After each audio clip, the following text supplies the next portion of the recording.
রাশিয়ার পর এবার ইরানের বিরুদ্ধে নতুন করে নিষেধাজ্ঞার খেলায় মেতে উঠল ইঙ্গো মার্কিন জোট। দুদেশ প্রায় একই সঙ্গে বৃহস্পতিবার তেহরানের বিরুদ্ধে নতুন করে নিষেধাজ্ঞা জারি করেছে। এবার আমেরিকা ও ব্রিটেনের লক্ষ্য ইরানের ড্রোনের ওপর। ইরানের মনুষ্যহীন ড্রোন কর্মসূচির টুটি চেপে ধরতে চায় এই জোট। দামেস্কে ইরানি কনসুলেটে হামলার জবাবে ইসরায়েলের মাটিতে নজিরবিহীন ড্রোন ও মিসাইল দিয়ে হামলা চালায় তেহরান। যদিও তেল আবিব দাবি করেছে বেশিরভাগ ড্রোন ও মিসাইলকে আকাশেই ধ্বংস করেছে তারা ও মিত্ররা। এই হামলার পরই ইরানের উপর নতুন নিষেধাজ্ঞার কথা জানায় পশ্চিমারা।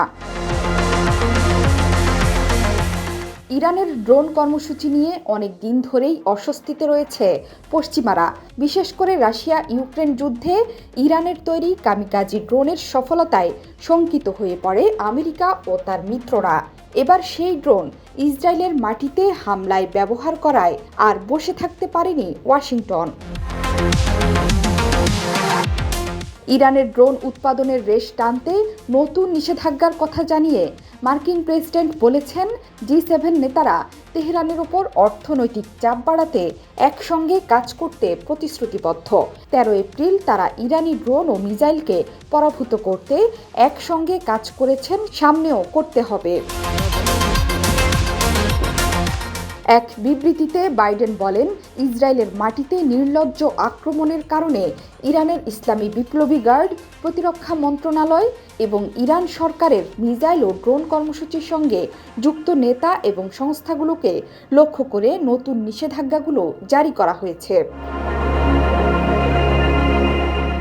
যথারীতি আমেরিকার পথেই হেঁটেছে ইসরায়েলের আদি দোসর যুক্তরাজ্য। দেশটি জানিয়েছে, আমেরিকার সঙ্গে সমন্বয় করে ইতালিতে G7 পররাষ্ট্রমন্ত্রীদের এক সভার ফাঁকে নিষেধাজ্ঞার কথা জানিয়ে ব্রিটিশ পররাষ্ট্রমন্ত্রী ডেভিড ক্যামেরন বলেন, ইরানের আচরণ অগ্রহণযোগ্য।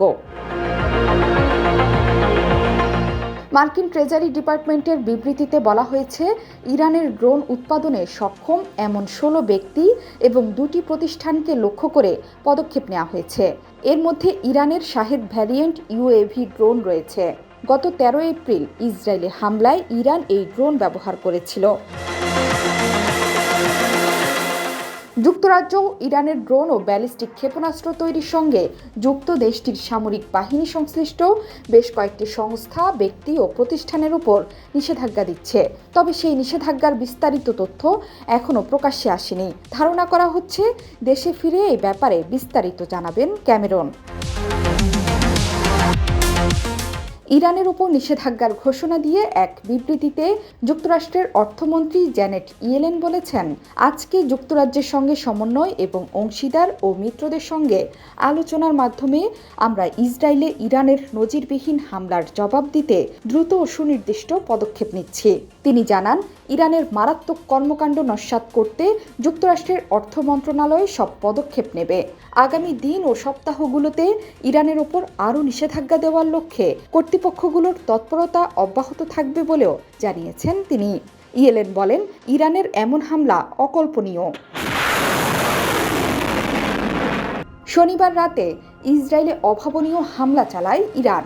1 এপ্রিল দামেস্কে ইরানের কনসুলেটে ইসরায়েলের বিমান হামলায় কয়েকজন জ্যেষ্ঠ সেনা কর্মকর্তা নিহতের প্রতিশোধ হিসেবে ওই হামলা চালানো হয়। এই হামলায় 3 শতাধিক ড্রোন ও ক্ষেপণাস্ত্র ব্যবহার করে ইরান। এগুলোর বেশিরভাগই আকাশে ধ্বংস করার দাবি করেছে ইসরায়েল। এ হামলা রুখতে ইসরায়েলকে সহায়তা করে যুক্তরাষ্ট্র, যুক্তরাজ্য, ফ্রান্স ও জর্ডান। এ হামলার জবাবে ইরানে পাল্টা হামলা চালানোর ঘোষণা দিয়েছে ইসরায়েল।